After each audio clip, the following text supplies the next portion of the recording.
Hi, church. Good evening, church. This is our little family study video, just a sum up video, where we can also talk about the next steps. We've been talking about Jesus' discourse to his disciples. We've divided up the 3 chapters in John 14, 15, and 16 into 5 fundamental points or 5 elements.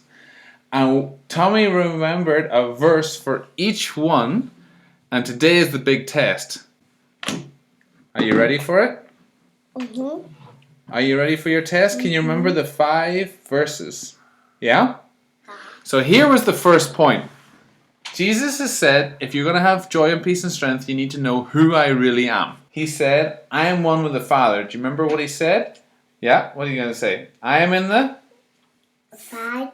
and the Father's will be. Okay, very good. You got 7 out of 10 on that one. The next point that we looked at in our second week was, if you're going to have joy and peace and strength to continue, you need to know that you're part of Jesus' What?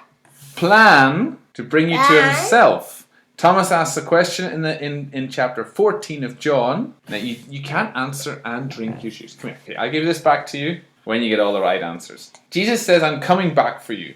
Yeah. Thomas asked the question, what does Jesus ask? Thomas says, I don't know where you're going, so how can you know the way? Going. Yes.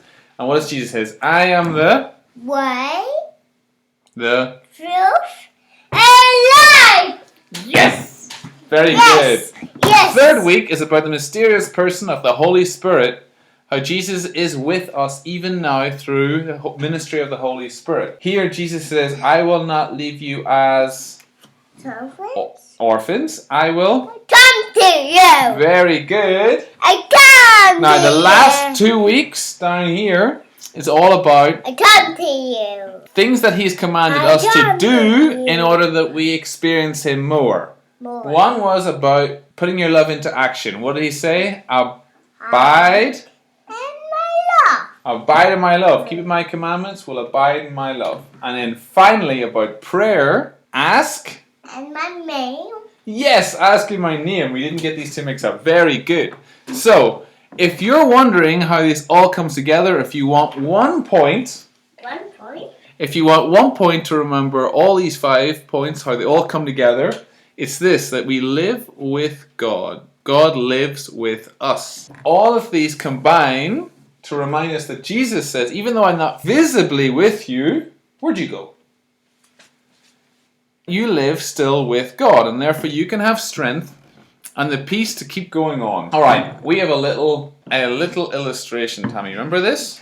This, Tommy, is like the life of a friend of Jesus. Yeah? I'll put fire on. You need to put fire in here. Hold on. It's putting. Don't put your head over too close. Right.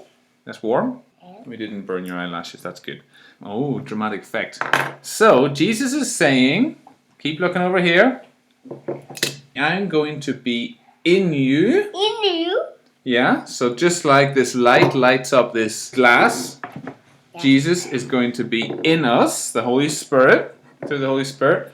And then he also said, and you are going to be in me, and I'm in the Father. So just like Jesus is in us, bringing light and life, we are also in him. We are under his protection, protected by his love and his plan for us. So we are like this jar, and we are totally safe and totally with God. Mummy's got 2 of these, so it doesn't matter if you break that one.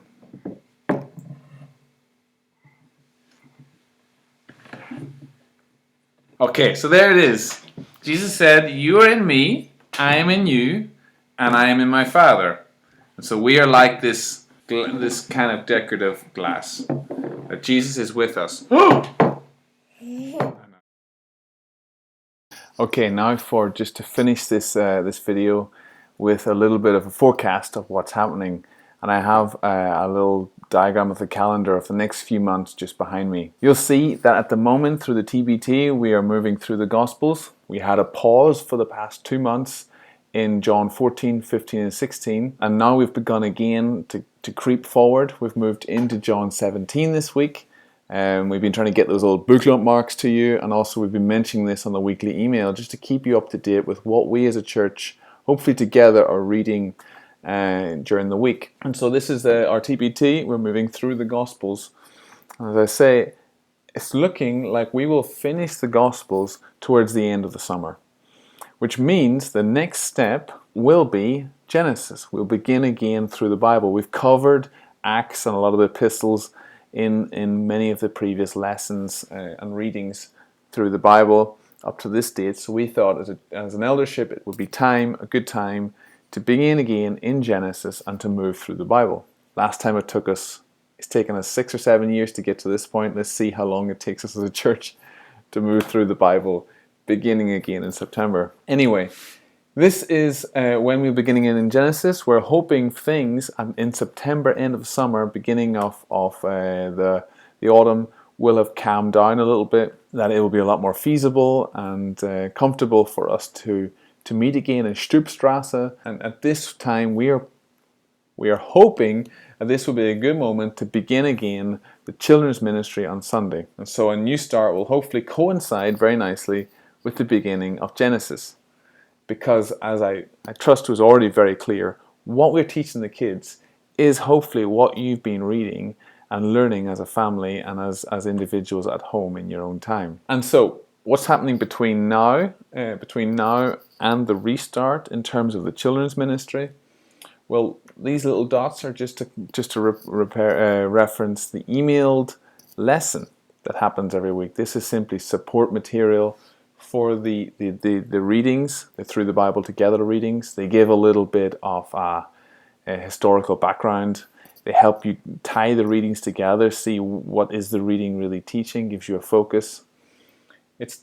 These lessons are just there to act as support material as we as homes do our family devotions. Additionally, this line is just to represent how the children's ministry team, CT and the dudes, that's a good name. CT and the dudes, they're going to look into providing some YouTube material for us, really for us as parents to sit with our children and to kind of engage them on, to ask them questions about. There really is supplementary material to what we as parents are teaching at home. On the same text as the Through the Bible Together, the idea is to simplify what we're doing as a church so that we can be there to understand what we're all learning, etc., etc. Anyway, that only leaves us with the black down here, the elders.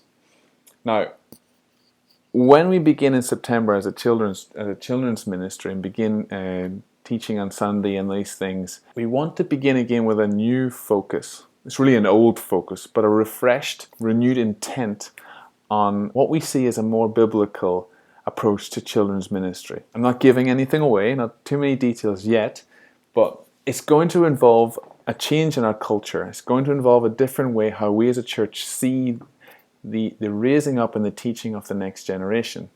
It's going to involve diligence and perseverance on the part of us parents. And in order to prepare us for that and build some biblical conviction behind that change, we are going to take a break in July from the Matthew sermon series, and we're going to do, I think, 5 sermons through Deuteronomy 6.